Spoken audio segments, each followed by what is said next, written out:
இன்றைய நாளிலும் ஆண்டவருடைய வார்த்தையை தியானிக்கும்படியாக ஆண்டவர் கொடுத்த அந்த நல்ல நேரத்துக்காக ஆண்டவருக்கு நன்றி செலுத்துவோம். ஏன் வசன்படி நாம் நடக்கணும் என்று சொல்லி 4வது காரியம் எடுத்தவங்க வேகமா வாசிங்க. உபாகமம் 26வது அதிகாரம் 19வது வசனம். உபாகமம் 26:19.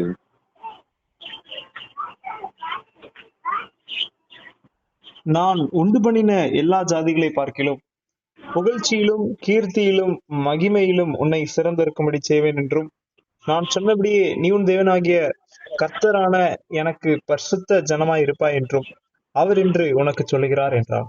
ரைட். இப்ப நன்றாய் கவனிக்கணும். இந்த நாளிலும் ஆண்டவரோடு கூட பேசும்படியா கற்றுக் கொடுக்கிற காரியம் நம்ம ஏற்கனவே இதுவரை கற்றுக் கொடுக்கப்பட்ட அதுக்கு முந்தின வசனத்துல சொல்லப்பட்டிருக்கிறது, நீ என் கட்டளைகளை கை கொண்டாயானால் நீ எனக்கு சொந்த ஜனமா என் பிள்ளையா இருப்பேன் என்று சொல்ல. அப்ப நான் எப்போ அவருடைய பிள்ளையா மாறிட்டேனோ அப்போ நான் வேத வசனத்தின்படி நடக்கிறேன்னு அர்த்தம். அப்ப நான் வேத வசனப்படி நடந்தால் கடைசியாக ஆண்டு நம்ம கற்றுக் கொடுக்கும் பொழுது என்னத்திற்காக நான் வேத வசன்படி நடக்க வேண்டும் என்று சொல்லுகிறார். ஏன் நான் வேத வசன்படி நடக்கணும் என்று சொல்லி கடைசியா சொல்லும் போது, தேவன் நம்மை உயர்த்த வேண்டுமானால், பிசாசல்ல மனிதர்கள் அல்ல, தேவன் நம்மை உயர்த்த வேண்டுமானால் அவருடைய வசனத்தை நம்ம என்ன செய்யணும்? கை கொள்ள வேண்டும். வழங்குதா வழங்கலையா? புரியுது. அவர் நம்முடைய வாழ்க்கையில தேவன் நம்மை உயர்த்த வேண்டுமானால் நம்ம என்ன செய்ய வேண்டும்? வசனத்தை கேட்கணும். இன்னைக்கு நாம் தேவனுடைய கரத்தினால உயர்வை பெற்றிருக்கிறோமா? ஆண்டவர் என்ன உயர்த்தி இருக்கிறாரா என்னால சொல்ல முடியுமான்னு பார்க்கும்போது நிறைய நேரத்துல இல்ல. ஆண்டோடைய உயர்வு, அவர் கொடுக்கிற உயர்வுல சமாதானம் இருக்கும், சந்தோஷம் இருக்கும், கர்த்தரோடு கூட நேரத்தை செலவிடுதல் இருக்கும். அவர் உயர்த்தும் போது பயங்கரமா இருக்காரு. சொல்லுங்க, நான் உண்டு பண்ணின எல்லா ஜாதிகளை பார்க்கிலும் புகழ்ச்சியிலும் கீர்த்தியிலும் மகிமையிலும் உன்னை சிறந்திருக்கும்படி செய்வேன். ஆண்டோட பிள்ளைங்கன்னா தனித்துவமா தெரியுற மாதிரி, அதுதான் தேவன் கொடுக்கிற ஒரு உயர்வா இருக்கு. அவ்விதமாய் நம்ம என்ன செய்வார்? ஆண்டவர் உயர்த்துவார். இன்னொரு வசனம் கூட வாசிங்களேன். சங்கீதம் 37ஆம் சங்கீதம் 34வது வசனம்.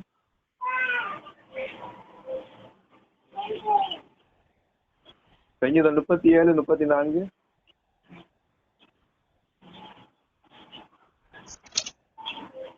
நீ கர்த்தருக்கு காத்திருந்து அவருடைய வழியை கைக்கொள், அப்பொழுது நீ பூமியை சுதந்திரத்துக் கொள்வதற்கு அவர் உன்னை உயர்த்துவார். துன்மார்க்கர் அர்ப்பண்டு போவதை நீ காண்ப. ஆண்டவர்களை உயர்த்தணும்னா அங்க என்ன தேவைப்படுகிறது? எனக்கு அவருடைய வழியை கைக்கொள்ளும். ஆண்டோட வழிகள்ல நம்ம என்ன செய்யணுமா? நடக்கணும். அதைத்தான் இன்னைக்கு ஆண்டவர் சொல்ல, அவருக்கு என்ன கட்டளையிட்டபடி, அவர் நமக்கு கொடுத்திருக்கிற வார்த்தையின்படியே நம்ம என்ன செய்யணும்னு சொல்லி ஆண்டவர் சொல்ல, நடக்க வேண்டும். அதைத்தான் இந்த நாளிலும் ஆண்டவர் நம்முடைய வாழ்வில் தெளிவாய் கற்றுக் கொடுக்கிறதை நம்ம பார்க்க முடியும். ஆகவே இந்த நாளிலும் ஆண்டவருடைய வசனத்தை நான் ஏன் கை கொள்ள வேண்டும், ஆண்டவருடைய வசனத்தின்படி நான் ஏன் நடக்கணும் என்று சொல்லும் போது அந்த வார்த்தை தெளிவா சொல்லுகிறது, தேவனுடைய கரத்திலிருந்து உனக்கு உயர்வு வேண்டுமானால், நீ எதிர்பார்க்கிற காரியத்துல, நீ வீழ்ந்து கிடக்கிற காரியத்துல, நீ தடைப்பட்டு இருக்கிற காரியத்துல, உனக்கு வெறுமையா இருக்க காரியத்துல ஆண்டவர் உன்னை உயர்த்த வேண்டுமானால், இன்னைக்கு அநேக நேரத்துல பெருமை, அதுதான் ஆண்டவர் எல்லாத்தையும் உயர்வு கொடுக்க ஆயத்தமா இருக்கிறாரு.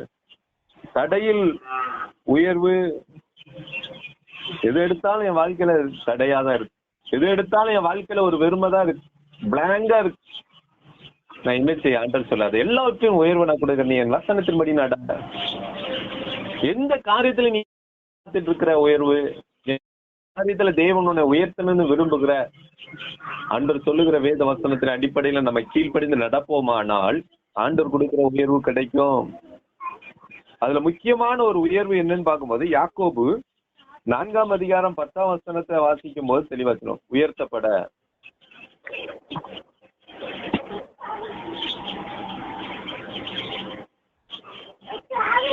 யாக்கோபு 4:10 வாசிங்க. கர்த்தருக்கு முன்பாக தாழ்மைப்படுங்கள், அப்பொழுது அவர் உங்களை உயர்த்துவார். முடிஞ்சு போச்சு.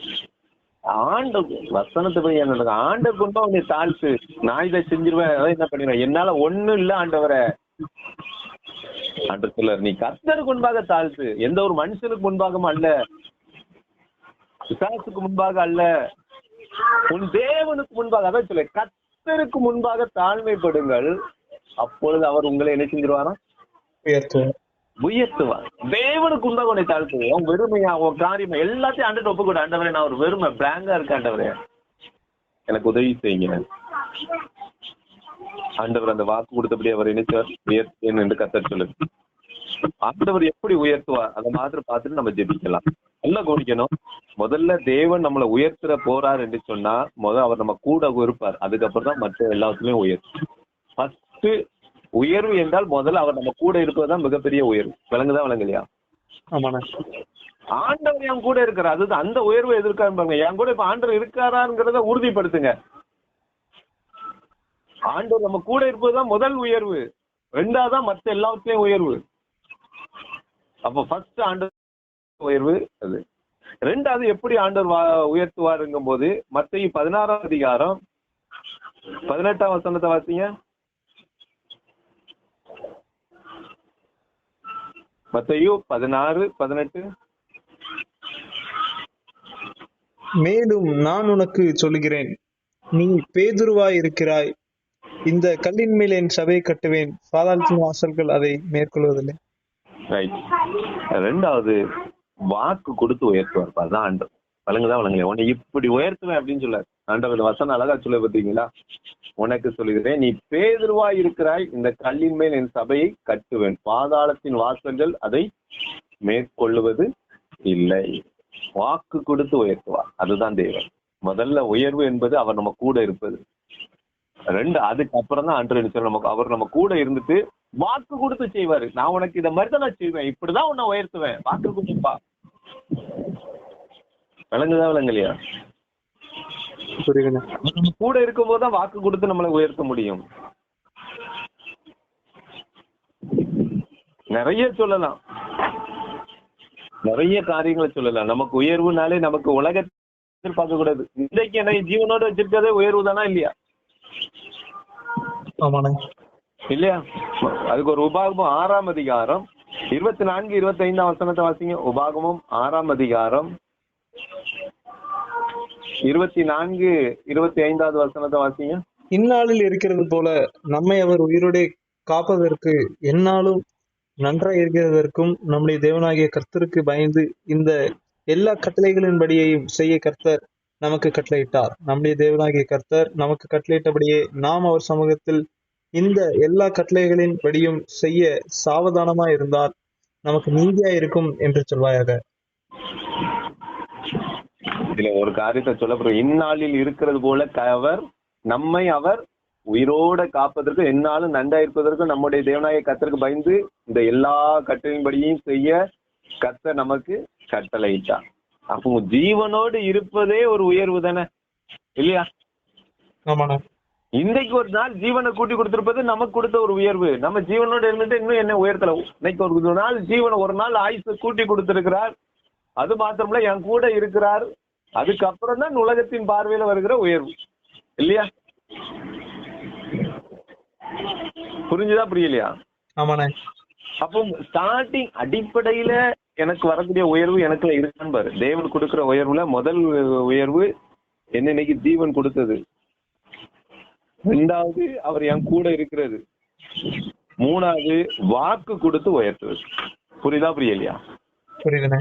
இது உலகத்துல சரிதானா? அப்போ ஃபர்ஸ்ட் ஆண்டவர் என்னை உயர்த்தி இருக்கிறாரா? உயர்த்தி வருகிறதுக்கான அடிப்படை காரணம் அதுதான்.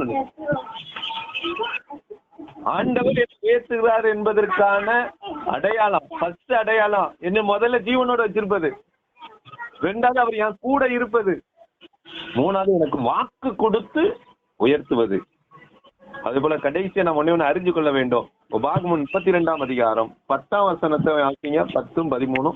உபாகமம் 32வது அதிகாரம் 10ஆம் வசனத்தை வாசிங்க. பாலான நிலத்திலும் ஊழையிடுதல் உள்ள வெறுமையான அவாந்தர வெளியிலும் அவர் அவனை கண்டுபிடித்தார், அவனை நடத்தினார், அவனை உணர்த்தினார், அவனை தமது கண்மணியை போல காத்தருளினார்.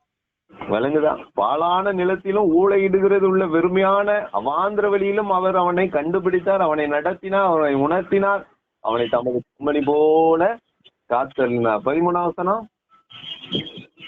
பூமியில் உள்ள உயர்ந்த ஸ்தானங்களின் மேல் அவனை ஏறி வர பண்ணினார். வயலில் விளையும் பலனை அவனுக்கு புசிக்க கொடுத்தார். கண்மலையில் உள்ள தேனையும் கற்பாறையிலிருந்து வடியும் எண்ணெயையும் அவன் உண்ணும்படி செய்தார். ரைட். ஆண்டவர் உயர்த்துறது நம்முடைய நீதியினால் அல்ல, அவருடைய இரக்கத்தினால். புரியுதா புரியலையா? புரியுதுண்ணா. அது மாதிரி என்ன பார்க்கலன்னா நம்ம நிலைமை என்ன? நம்ம எங்க இருந்திருப்போம்? பாழான நிலத்துல, வெறுமையான அவாந்திர வழியில. அங்கதான் என்ன கண்டுபிடிச்சாரு.